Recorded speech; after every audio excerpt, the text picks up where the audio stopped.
அனைவருக்கும் வணக்கம். இன்றைக்கி 24/3/2024 டேட்டு. ஸோ இன்றைக்கி வந்து சண்டே. நம்ம அடுத்த வாரம் ஸோ 25th 29th வரைக்கும் ஸ்டாக் மார்க்கெட்டில் நிஃப்டி அண்ட் பேங்க் நிஃப்டி எந்த மாதிரி இருக்க போகுது அப்படிங்கிறதுக்கான வீக்லி அனாலிசிஸ் தான் பார்க்க போகிறோம். இதில் முக்கியமான விஷயம் என்னென்னா, இந்த மண்டேவும் ஃப்ரைடேவும் மார்க்கெட்டுக்கு ஹாலிடே. இந்த மண்டே வந்து பார்த்திங்கன்னா ஹோலி பண்டிகை காரணமாக ஹாலிடே. இந்த ஃப்ரைடே வந்து பார்த்திங்க அப்படின்னா நம்மளுடைய புனித வெள்ளி குட் ஃப்ரைடேனால் வந்து ஹாலிடே. அப்போ 3 நாள் தான் மார்க்கெட் இருக்க போகுது, டியூஸ்டே, வெனஸ்டே, தேர்ஸ்டே. ஸோ ஒருவேளை நீங்கள் ஆப்ஷன் செல்லராக இருக்கீங்க அப்படின்னா உங்களுக்கு குழக்குது தான். டைம் டிகேலே வந்து பார்த்திங்கன்னா வெறித்தனமான ப்ராஃபிட் அப்படிங்கிறது உங்களுக்கு கிடச்சிரும். ஸோ இந்த 3 நாளுக்கான அனாலிசிஸ்ன்னு கூட இது நீங்கள் வச்சுக்கலாம். ஸோ நிஃப்டி வந்து போன வாரத்தில் வீக்லியில் வந்து பார்த்திங்க அப்படின்னா ஒரு புல் பேக் கேண்டில் வந்து போட்டிருக்கு. அதுக்கு முந்தின வாரம் தான் வந்து பார்த்திங்கன்னா நல்ல அப்சைட் ஹையாக ஃபார்ம் பண்ணி போயிட்டு இருந்துச்சு. ஒரு நல்ல கிளியரான டவுன் சைட் மொமெண்டம் கொடுத்துச்சு. அண்டு அந்த செல்லிங் ப்ரெஷர் வந்து ஃபர்தராக கண்டினியூ ஆகி பையர்ஸ் இப்போ ஓகேப்பா நாங்கள் இருக்கிறோம் அப்படிங்கிற மாதிரி ஒரு ஹேமர் மாதிரியான பேட்டர்ன், ஆனால் மேலே வந்து விக் இருக்குது. ஸோ இந்த ஹேமரில் ஒரு 3 டைப் நம்ம சொல்லியிருப்போம். அதில் ஒரு 3ஆவது டைப்பில் இருக்க பேட்டர்ன் வந்து இது போட்டிருக்கு. இது வந்து கிளியராக என்னத்தை இண்டிகேட் பண்ணுது அப்படின்னா, புல்ஸ் உள்ளே வந்துட்டாங்க மார்க்கெட்டில். இதுக்கப்புறம் ஃபர்தராக வந்து செல்லிங் ப்ரெஷர் இருக்காது அப்படிங்கிறது இண்டிகேட் பண்ணுது. ஈவன் தோ செல்லிங் ப்ரெஷர் இருக்காது அப்படின்னாலுமே மார்க்கெட் ஃபர்தராக மேலே போயிருமா அப்படின்னு கேட்டிங்க அப்படின்னா கண்டிப்பாக வாய்ப்பு கிடையாது. ஏன்னா இது ஒரு ப்ராப்பரான ஹேமர் கிடையாது. மேலே இருந்தும் ஒரு செல்லிங் ப்ரெஷர் வந்து அவன் கீழே தான் முடிஞ்சிருக்கிறான். விச் மீன்ஸ் மார்க்கெட் வந்து இந்த வாரம் இந்த 3 நாளுமே கன்சாலிடேட் ஆகிறதுக்கு நிறைய வாய்ப்பு இருக்குது. ஒரு பர்டிகுலர் ரேஞ்சுக்குள்ளே, அதாவது எனக்கு தெரிஞ்சு போன வீக்கோட லோ இருக்குது பார்த்திங்களா, 21,708 அண்டு 22,565. இது வந்து ஆல் டைம் ஹை. இந்தளவுக்கு போகிறதுக்கு வாய்ப்பு இல்லை. பட் ஸ்டில் டெக்னிக்கலாக சொல்கிறேன். ஸோ இதுக்குள்ளே ரொம்ப வாலட்டைலாக ரொம்ப பெரிய மூமெண்ட்டை கொடுக்கும். But at the end of the week வந்து பார்த்திங்க அப்படின்னா அவன் ஒரே இடத்துல தான் இருப்பான். இந்த 22,096 +- 50 பாயிண்டில் தான் முடிப்பான் அப்படிங்கிறது என்னுடைய கருத்து. ஏன்னா இப்போ இருக்க குளோபல் சுச்சுவேஷன் அந்த மாதிரி இருக்குது. திடீர்னு இந்த அரசியல் நிகழ்வுகள் வேலை சில நடக்குதா, அதை கருத்தில் கொண்டு அவன் பயங்கரமாக ஏறி இறங்குவான். ஆனால் முடிக்கும்போது ஒரே இடத்துல தான் முடிக்க போகிறான். அடுத்து வந்து பார்த்திங்கன்னா நம்ம பேங்க் நிஃப்டியை பார்த்துருவோம். ஸோ பேங்க் நிஃப்டியில் வந்து பார்த்திங்கன்னா சேம் அதே பேட்டர்ன் தான். நம்ம வந்து ஆல்ரெடி இதில் வந்து ஒரு பேட்டர்ன் போட்டு வச்சுருந்தோம் ட்ரையாங்கிள் மாதிரி. ஸோ நிஃப்டியில் நடந்த அதே புல் பேக் வந்து பார்த்திங்கன்னா பேங்க் நிஃப்டியில் நடந்திருக்கு. அச்சு பிசாமல் நடந்திருக்கு. ரெண்டுலேயும் ஒரே மாதிரியான பேட்டர்ன் தான். இப்போ பேங்க் நிஃப்டி கரெக்டாக இந்த சப்போர்ட்லேருந்து ரெசிஸ்டன்ஸ் எடுத்து சப்போர்ட்லேருந்து சப்போர்ட் எடுத்து மேலே போயிட்டான், ரிவர்சல் ஆகிட்டான். ஸோ இப்போ வந்து பார்த்திங்க அப்படின்னா இவன் புல்லிஷாக தான் இருக்கிறான். ஸோ நல்ல ஒரு நிறையா க்ரீன் கேண்டில் வந்துச்சு. 4 வாரம் தொடர்ந்து க்ரீன் கேண்டில் வந்துச்சு. ஒரு நல்ல ரெட் கேண்டில், அகைன் ஒரு க்ரீன் கேண்டில் வந்துருச்சு. ஸோ இதுக்கப்புறம் ஃபர்தராக மார்க்கெட் வந்து கன்சாலிடேட் ஆகணும். இந்த ஹை இருக்குது பார்த்திங்கன்னா 47,850. இந்த ஹையை தாண்டி மேலே போனோடனே ஃபர்தராக மார்க்கெட்டில் ஒரு அப்சைட் மூவ்மெண்ட் இருந்து அவன் ஆல் டைம் ஹை போகிறதுக்கு வாய்ப்பு இருக்குது. எனக்கு தெரிந்து எலெக்ஷன் முடிஞ்சதுக்கப்புறம் இவன் கண்டிப்பாக அதை பண்ணுவான். பட் அந்த எலெக்ஷன் முடியாத வரைக்கும் எலெக்ஷன் அன்சர்டனிட்டி அப்படிங்கிறது இருக்கிறனால ஒரு பெரிய மூவ்மெண்ட்டுக்கு எதிர்பார்க்க முடியாது. இன்கேஸ் அவன் போனாலுமே அது ஆச்சரியப்படுறதுக்கு இல்லை. பட் அது சஸ்டெயின் ஆகுறது அப்படிங்கிறது ரொம்பவே வந்து கஷ்டமான விஷயம். அடுத்து நம்ம FIDA டேட்டா பற்றி பார்த்துடலாம். ஸோ 18ஆம் தேதிக்கு மேலே தான் வந்து ப்ரீவியஸ் வீக் கணக்கில் வரும். ஸோ அதுக்கு மேலே வந்து பார்த்திங்க அப்படின்னா FIA வந்து தொடர்ந்து வந்து வித்துட்டு தான் வந்திருக்கிறாங்க. அண்ட் இந்த மந்த் கணக்கில் பார்த்திங்க அப்படின்னா வெறும் 945 கோடி தான் பை பண்ணியிருக்கிறாங்க. ஆனால் இவங்க விற்கிற எல்லா நாட்களுமே வந்து பார்த்திங்கன்னா இந்த DAI வெறித்தனமாக வாங்கியிருக்காங்க. எல்லா நாளுமே ஆவரேஜாக கம்மியாக வாங்கினது 2,200 கோடி தான். அதிகபட்சமாக 7,400 கோடி வரைக்கும் வாங்கியிருக்காங்க. ஆனால் இது பல்க் டீலில் வாங்கின அமௌண்ட்டு.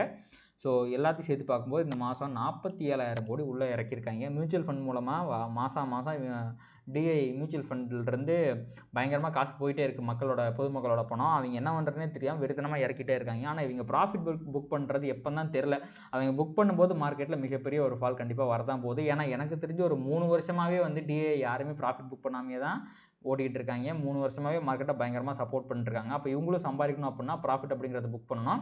அப்படி புக் பண்ணும்போது தான் நம்மளுக்கு வந்து மார்க்கெட்டில் ஒரு ஃபால் அப்படிங்கிறது வர வாய்ப்பு இருக்குது. அந்த சமயத்தில் FIA வந்து பார்த்திங்கன்னா நெட் பையர்ஸாக மாறிடுவாங்க. அவங்க வந்து அவங்களுக்கு ஒரு டீலிங்னு வச்சுக்கிங்களேன். ஸோ அந்த டைமில் வந்து FIA வந்து நெட் பையர்ஸாக மாறி மார்க்கெட்டை பெருசாக கீழே விழுறதுக்கே விட மாட்டாங்க. ஸோ இந்த FIA வந்து நெட் செல்லர்ஸாக இருக்கிறது வந்து பார்த்திங்கன்னா மார்க்கெட்டுக்கு ஒரு காஸ் ஆஃப் கன்சர்ன் தான். ஸோ மார்க்கெட் வந்து கீழே விழலாம் ப்ராபப்ளி. இவங்க செல் பண்ணாங்க அப்படின்னா மார்க்கெட் கீழே விழுந்து தான் ஆகணும்.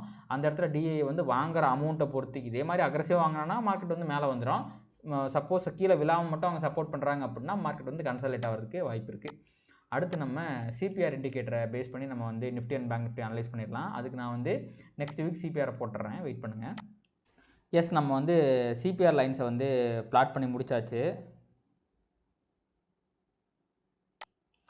நம்ம வந்து CPR லைன்ஸை பிளாட் பண்ணி முடிச்சாச்சு. ஸோ நிஃப்டியில் வந்து பார்த்திங்கன்னா போன வாரம் வந்து ஒரு டிசெண்டிங் வைடு CPR ஃபார்ம் ஆயிருந்துச்சு.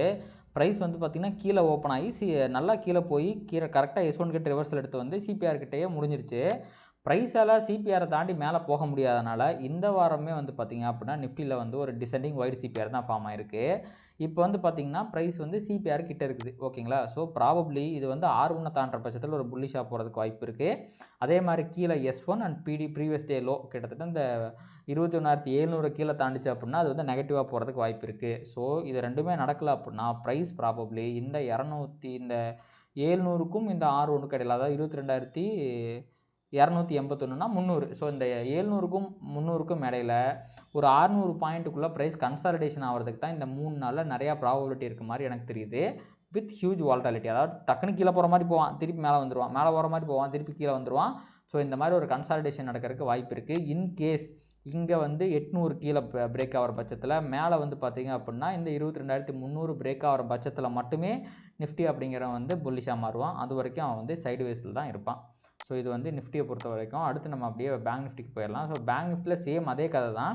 போன வாரம் வைடு சிபிஆர் ஃபார்ம் ஆயிருந்துச்சு, நல்லா கீழே போச்சு, கரெக்டாக S1 கிட்ட போய் ரிவர்ஸில் எடுத்து திருப்பி மேலே வந்து சிபிஆர் கிட்டே க்ளோஸ் ஆகிட்டான். ஆனால் நிஃப்டி வந்து பார்த்திங்க அப்படின்னா அந்த சிபிஆர் லைன் இருக்குல்ல, இந்த சிபிஆர் லைனோட கீழேயே முடிச்சிட்டான். ஆனால் பேங்க் நிஃப்டி ஒருபடி மேலே போய் அதோட சென்ட்ரல் லைனை முடிஞ்சிருக்கான். அதனால தான் வந்து பார்த்திங்கன்னா இந்த வாரம் ஃபார்ம் ஆகிருக்கக்கூடிய சிபிஆர் வந்து பார்த்திங்கன்னா வைடு சிபிஆராக இருந்தாலுமே கொஞ்சம் கீழே டிசெண்டிங்காக வராமல் ரொம்ப பக்கத்துலேயே வந்திருக்கு.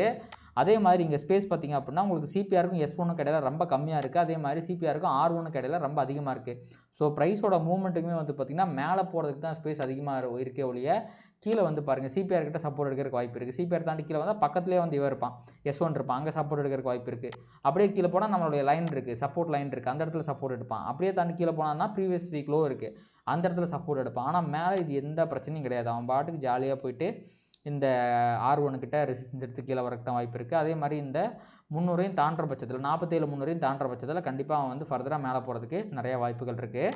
ஸோ எனக்கு தெரிஞ்சு நிஃப்டி பேங்க் நிஃப்டி இந்த 2 இண்டெக்ஸுமே இந்த வாரம் கன்சாலிடேட் தான் ஆகணும். R1க்கும் S1க்கும் இடையில R1 பிரேக் ஆகிற பட்சத்தில் நிஃப்டி பேங்க் நிஃப்டி ரெண்டுமே ஒரு ட்ரெண்டை மேக் பண்ணுறதுக்கு வாய்ப்பு இருக்குது. அது வரைக்கும் 2 இண்டெக்ஸுமே கன்சாலிடேஷனுக்கு தான் பாசிபிலிட்டி இருக்குது. அடுத்து நம்ம குளோபல் லெவலில் வந்து ஏதாவது ஈவெண்ட் இருக்கா அப்படிங்கிறத எக்கனாமிக் காலண்டரில் போய் செக் பண்ணி பார்த்துடலாம். ஏன்னா அதுவுமே வந்து ஏதாவது ஒரு வால்டாலிட்டியை வந்து கிரியேட் பண்ணிவிட்டு போயிடும். ஸோ இதில் வந்து நம்ம மார்ச்லேருந்து வந்து நம்ம வந்து 24 கொடுத்துக்கலாம், 2 வந்து நம்ம ஏப்ரல் வரைக்கும் கொடுக்கணும். ஸோ அப்போ தான் வந்து கரெக்டாக காட்டுவான். நம்ம அப்ளை கொடுத்துட்டோம் அப்படின்னா இங்கே வந்துடும். இங்கே பாருங்கள், இஸ்ரேலில் வந்து ஹாலிடே, பார்த்திங்களா, இந்தியாவில் ஹோலி பண்டிகை காரணமாக ஹாலிடே அப்படின்ட்டாங்க. அடுத்து இந்த பில்டிங் பர்மிட்ஸ். ஸோ இது வந்து வாரம் விடுற ஒரு இது தான். இந்த நியூ ஹோம் சேல்ஸ் இருக்குது பார்த்திங்களா, இது வந்து எப்போ வருது, மண்டே அன்றைக்கி நைட்டு வருது. இது ரெண்டுமே வந்து பார்த்திங்க அப்படின்னா ஒரு சின்ன இந்த பில்டிங் பர்மிட்ஸ் வந்து பெருசாக இம்பாக்ட் ஏற்படுத்தாது. 3 ஸ்டார் கொடுத்துருந்தாலுமே பெருசாக இருக்காது.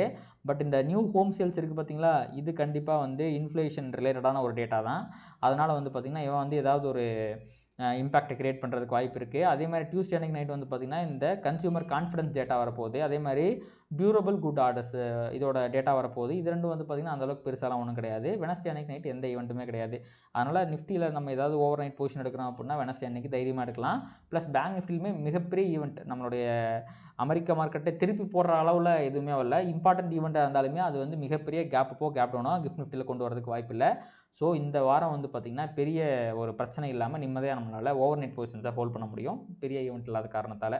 ஸோ இதுதான் வந்து பார்த்திங்கன்னா இந்த வாரத்துடைய நிலைமை உங்களுக்கு தெரிஞ்சிருக்குன்னு நினைக்கிறேன். அந்த ஹோலை சம்மரைஸ் பண்ணோம் அப்படின்னா நிஃப்டி பேங்க் நிஃப்டி 2 பேருமே போன வாரம் நல்லா கீழே விழுந்து நல்லா ரெக்கவர் ஆகிருக்காங்க. ஸோ இந்த வாரம் வந்து ஒரு S1 சிபிஆர் பொறுத்த வரைக்கும் S1க்கும் R1க்கும் இடையில ஒரு கன்சாலிடேஷனை போகிறதுக்கு தான் நிறைய வாய்ப்பு இருக்குது.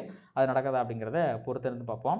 இந்த வீடியோ சப்போஸ் உங்களுக்கு யூஸ்ஃபுல்லாக இருந்துச்சு அப்படின்னா கண்டிப்பாக இந்த வீடியோ லைக் பண்ணுங்கள், கமெண்ட் பண்ணுங்கள், ட்ரேட் பண்ணுற உங்கள் மற்ற நண்பர்களுக்கு ஷேர் பண்ணுங்கள். அது யூடியூப் அல்காரிதமை ட்ரிகர் பண்ணி என்னோடய வீடியோ இன்னும் நிறைய பேருக்கு கொண்டு வந்து சேர்க்கும். தேங்க்யூ.